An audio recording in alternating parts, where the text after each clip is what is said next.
Om. Om. Om.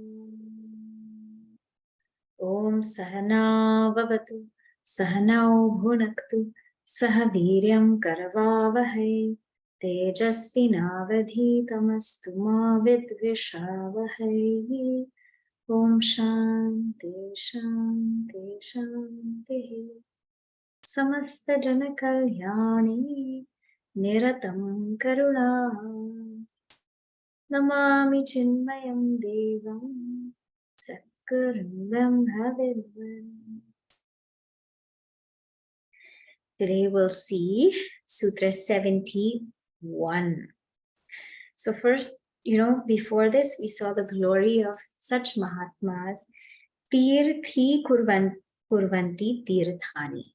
They sanctify all the places of pilgrimage. Sukarmi kurvanti karmani. And they make all the karmas good karmas, sukarmas. Sat shastri kurvanti shastrani. They lend a compelling authority to scriptures. Tanmayaha, for they are full with Bhagavan. So today, Sutra 71. Bodante pitaraha, bodante pitaraha, nrityanti devataha, nrityanti devataha, sanatha chayam bhurбhavati, sanatha chayam bhurбhavati. So what it says here is, because of such great beings, modante pitaraha, the forefathers dance, they rejoice. Actually, modante pitaraha, the forefathers rejoice. Nrityanti devataha, the divine beings, they dance. Devatas dance. Sanatha cha iyam bhuhu bhavati, and the earth becomes endowed with a savior. What happens when a Mahatma graces our life, all their ancestors are thrilled, because the purpose of this life is the realization of the self, the realization of truth. And when a parent sees that their child is fulfilled, is truly happy, they rejoice like anything. Just when the parent sees their child graduate, when they see their child perform something, when they see their child grow up and get married or have children, how happy they feel.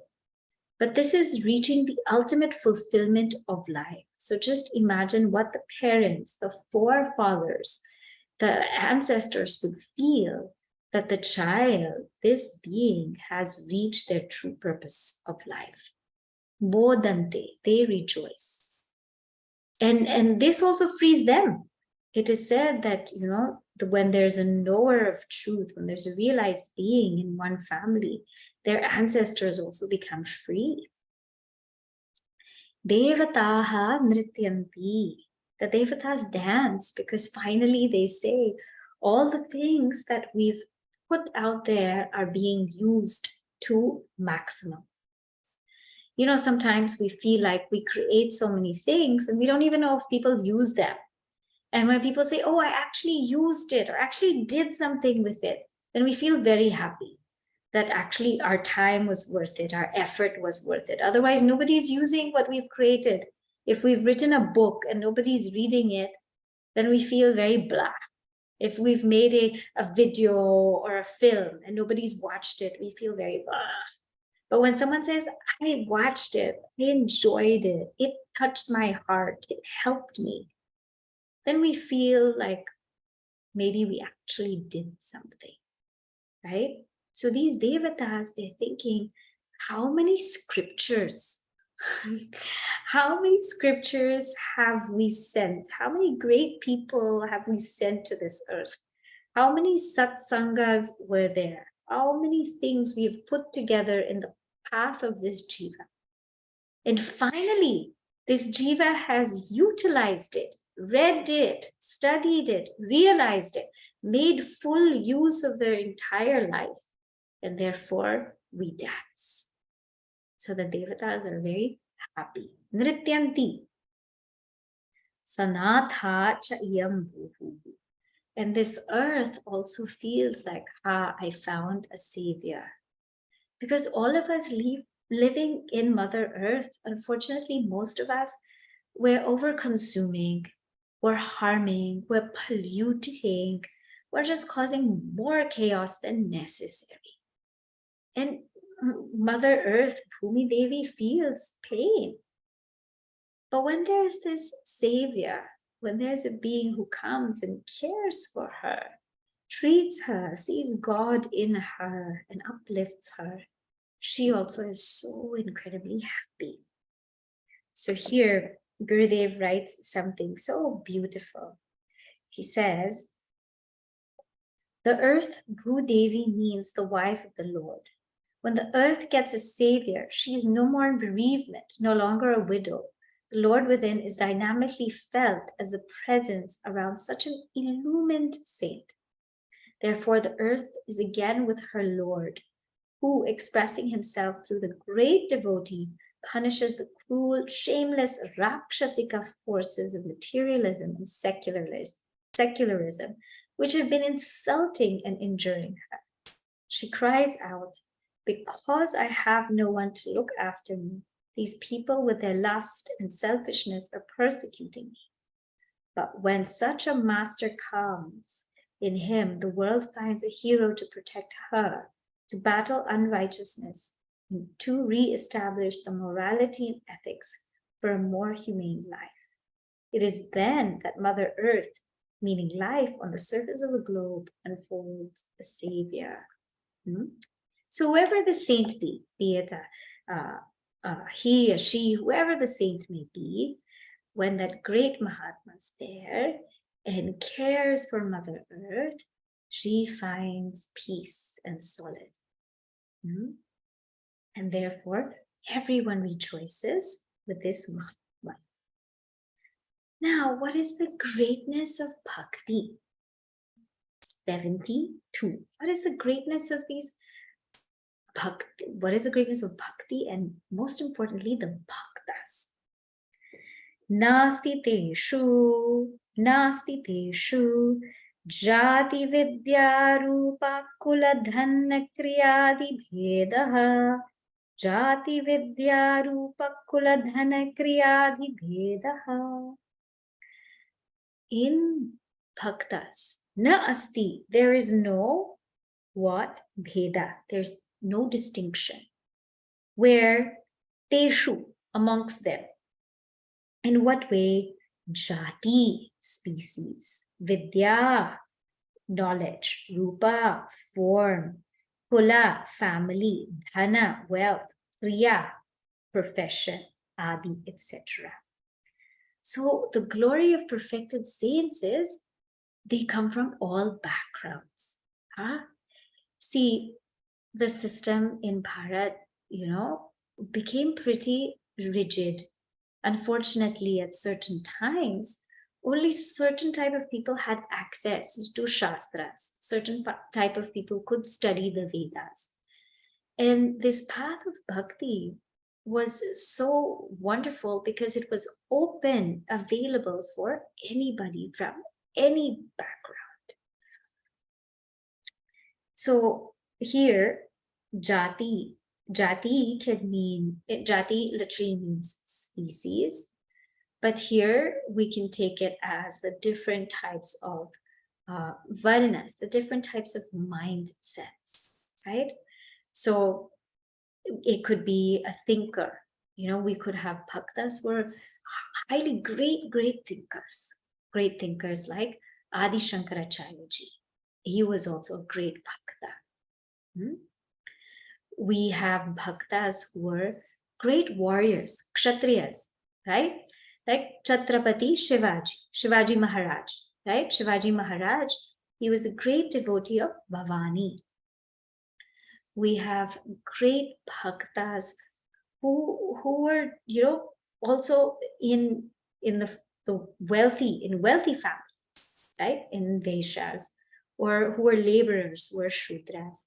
We had bhaktas from every single background. There was nothing limiting them. There was no outside thing, no profession, no form, no knowledge limiting them. If we look at just knowledge in terms of that, we have Anandamayi Ma. She was illiterate in the sense that she did not go through formal schooling. And yet she was such a great devotee of Hari. We also have Sri Ramakrishna Paramahamsa, right? It's not that he had a master's degree or anything like that. Such a great bhakta. People with different forms. Recently, somebody had asked me to write something on Hinduism and disability. And I realized in our Shastras that we had people like Surdasji, who was blind and yet such a great bhakta. And his songs still ring in the hearts of devotees today. We have Ashtavakra Ji, who's bent, his body's bent or curved in 8 different ways. And he extols the highest teaching of Advaita Vedanta. So form was not a barrier. Knowledge was not a barrier. Definitely their background, whether they were thinkers, or whether they were rulers, or whether they were entrepreneurs or laborers, that was not a barrier for people. Kula, even families. Muktabai and her brothers, right? Jnaneshwar, Nivritti, Sopande, they were orphaned, and yet they were great bhaktas of Vitthal. Janabai, she had also left her home, and she was a servant in the house of Namadev. So whether they had a family or if they didn't have a family, that also wasn't a barrier. Dhana, whether they had wealth or no wealth. So there were bhaktas who had so much wealth. There were kings, King Janaka, but there were also bhaktas who barely had any. We have someone like Akka Mahadevi, who just left everything. She had no wealth with her, yet she had the wealth of the greatest love for Shiva. And Kriya, they could be from any profession. They could be a weaver, like Kabir Dasji, for all we know. So what this is saying is that there is no barrier in bhakti. It's open to anyone, any profession, any gender, any background, any form, anything. And everybody has access to this beautiful thing, bhakti. And when we really think about it, when the bhaktas get together, they're not dividing. They're not saying this is your background, this is your family, this is how much you know, this is how much I know. They're not dividing, because jati, in terms of the species, they feel like they all belong to God. They're all devotees. That's their jati. In terms of vidya, in terms of their knowledge, the only thing they want to know is God. In terms of rupa, the only form that they see is themselves as the devotees of Bhagavan. Kula, the only family they have is Bhagavan. They're not looking at anything else. Dhana, payoji mene Ramarathana Dhanapai. The only wealth they have is the name of God. Kriya, and the only profession they have is to worship Bhagavan. So in this way, there's no bheda. There's no bheda here with bhaktas. They are just very much with Bhagavan, in Bhagavan. And this is what it says in the Sutra 73. Yatastadiyaha, yatastadiyaha, because they are of his own nature. So there's no bheda, because they only look at themselves as belonging to him. They're of his own nature. Here in Gurudev's commentary, he says something so beautiful. He says, distinctions exist only for those who have not reached the topmost peak. The topmost peaks, there will be distinctions. So whenever we're in the bottom of the mountain, let's see, somebody will say, oh, there's this side of the mountain, there's that side, it's this color, it's that color, so many things, it's curved, it's straight, it's crooked.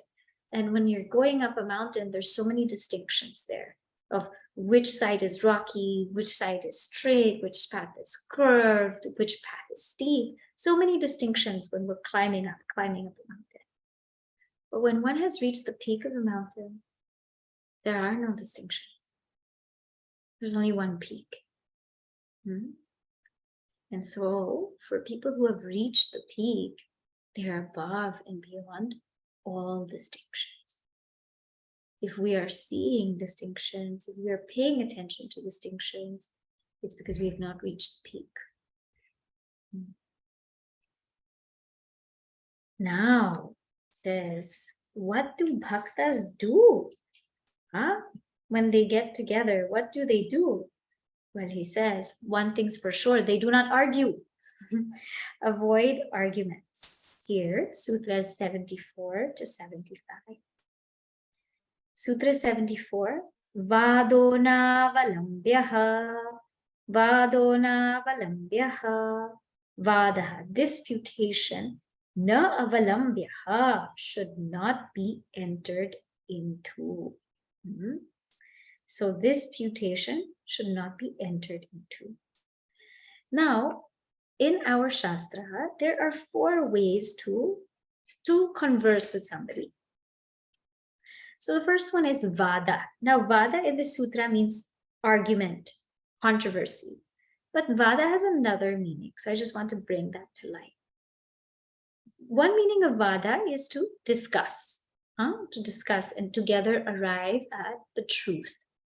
Samvada is when we discuss together, but there is one who is there with humility and surrender. Like in the Bhagavad Gita, it's called Samvada because Arjuna is surrendering to Sri Krishna. There's also something called Jalpa. Jalpa is when somebody is just speaking with somebody, not to come to the truth, but to prove a point. This is my point, and I am just speaking because I have to prove it. That's all. Not interested in what the truth could be, what you have to say, but you just want to prove it. This is called Jalpa. Then Vitanda. Vitanda means I have no point to prove, but I'm just going to cut whatever you say. So whatever you say, just cut, cut, cut, cut. Sometimes we become like that. Vitanda. We get in the mode of Vitanda where we have nothing to say. We have no point also, but we just want to cut the other person. So these are the kinds of conversations that we have. Now here, he's saying, Vadaha na avallambhyaha means one shouldn't get into these arguments of trying to prove a point, trying to cut somebody, trying to unnecessary, argue unnecessarily. It says, na avallambhyaha. Why? So here, very beautifully, this is in Swami Jyotirmayanandaji's commentary. So there are some reasons he gives for, this section. He says, every object can be studied from a different point of view. So Bhagavan is Bhagavan nirguna or saguna? Is Bhagavan with form or without form? Well, for some, how Bhagavan Ramana Maharshiji says, if you have a form, Bhagavan is with form. If you are able to go beyond your body, then Bhagavan is beyond the body. Bhagavan can be in the form of Rama, Bhagavan can be in the form of Devi. So everything can be studied from different points of view, different standpoints. So to argue that mine is the greatest or yours is the greatest is futile because there are different points of view. The second is that aspirants are in different stages of evolution. And therefore, something that's applicable to the beginner is not applicable to the advanced and vice versa. So while in the beginning, we might need to take on a form and just hold that form in our mind and chant the name and keep doing that. For an advanced seeker, it's actually going beyond name and form. So there's no point in arguing all of this, because we're in different realms, right? There's different stages for a seeker. What is good for a beginner may not be good for an intermediate seeker. It may not be good for an advanced seeker. The next he says is, transcendental matters, such as the nature of God, actually cannot be described, right? Bhagavan is avang manasa gocharaha. This cannot be described by speech, by the mind. So whatever we say, it's actually polluting Bhagavan. It's actually polluting God. All these things, attempts to describe Bhagavan, are not Bhagavan. Bhagavan is that which illumines our mind, illumines our senses, as is beautifully indicated in Kenopanishad. Shrutrasya shrutram manaso manoyata vacho havachaha so pranasya pranaha. Shrutrasya shrutram, the ear of the ear. Manaso manaha, the mind of the mind. Vacho havacha, the speech of the speech. That prana of the prana, that is Bhagavan. Not the ear, but that which makes us hear. Not the mind, but that which illumines the mind. So therefore, no matter how much we speak or think about Bhagavan, it will actually never reach Bhagavan. It will never touch Bhagavan. It cannot actually indicate Bhagavan, because Bhagavan is beyond all of that. Fourth, he says, is the judgment reached by one's reason is inconclusive, because reason is limited. And reason actually changes when we become purified. So at one point in our life, we could see something a certain way, but when we become more purified, we see it in a different way. So also our nature of thinking, our nature of understanding grows. So there's no point of arguing, because many times, people would tell us or give us advice. And at that time in our lives, we would be like, I don't even know what they're saying. But years later, we understand, oh, that's what they meant. So we also grow with our understanding. The fifth point, he says, many scientific conclusions which were valid years ago have no validity today. So even things, if we want to sit there and try to argue, all of these things will change only.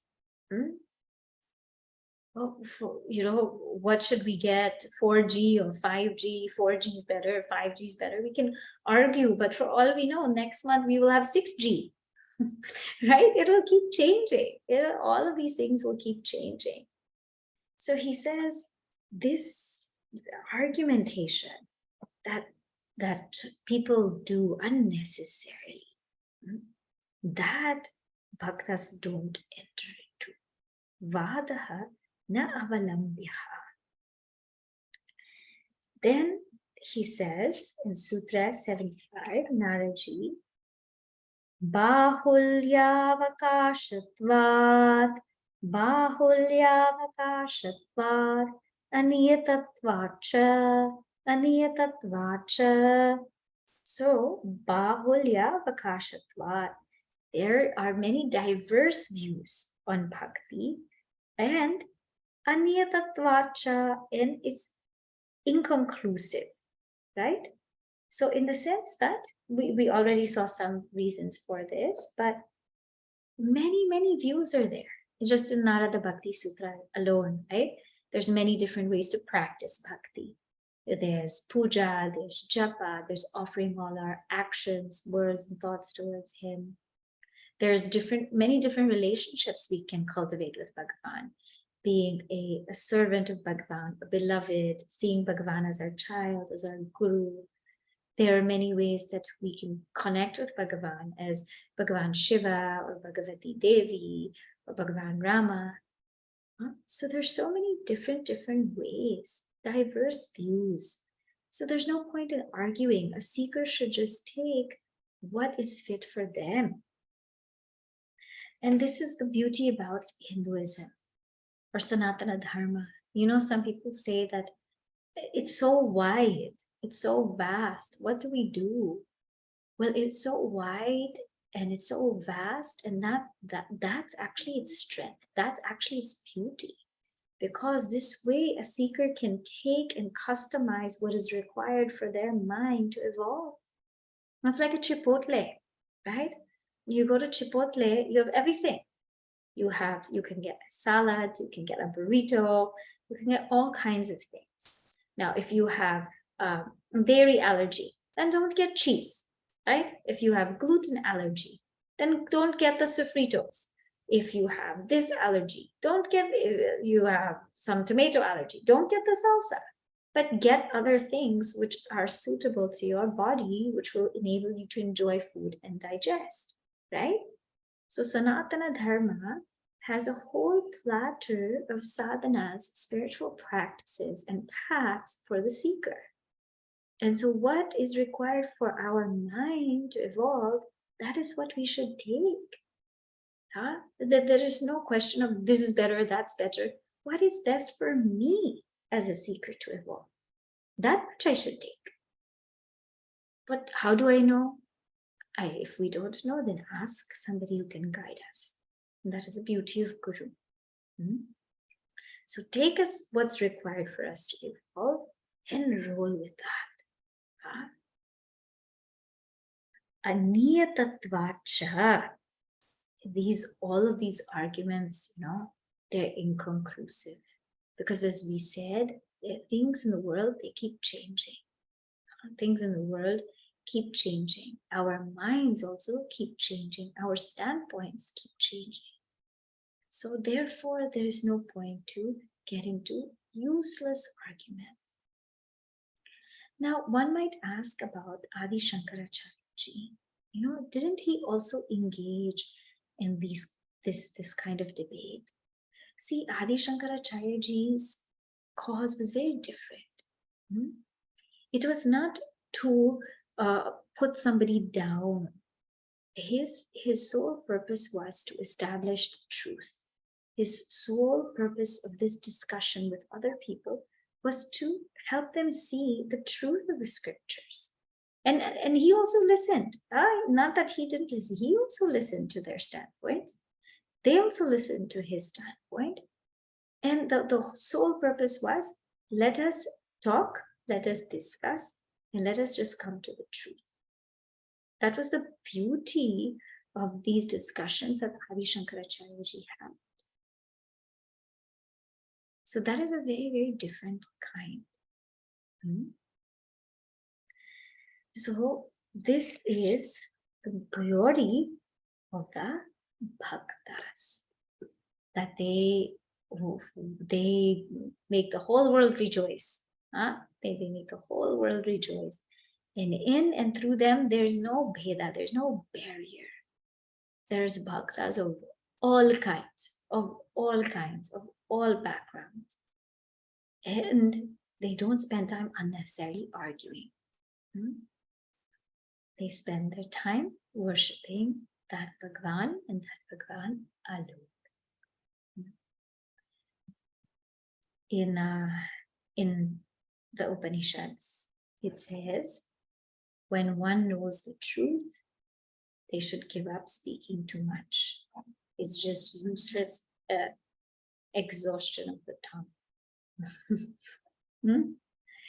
Those who know the truth, actually, they're able to remain. They don't have to prove themselves. They don't have to prove anything. They already know who they are. That is a true bhakta. Stop here.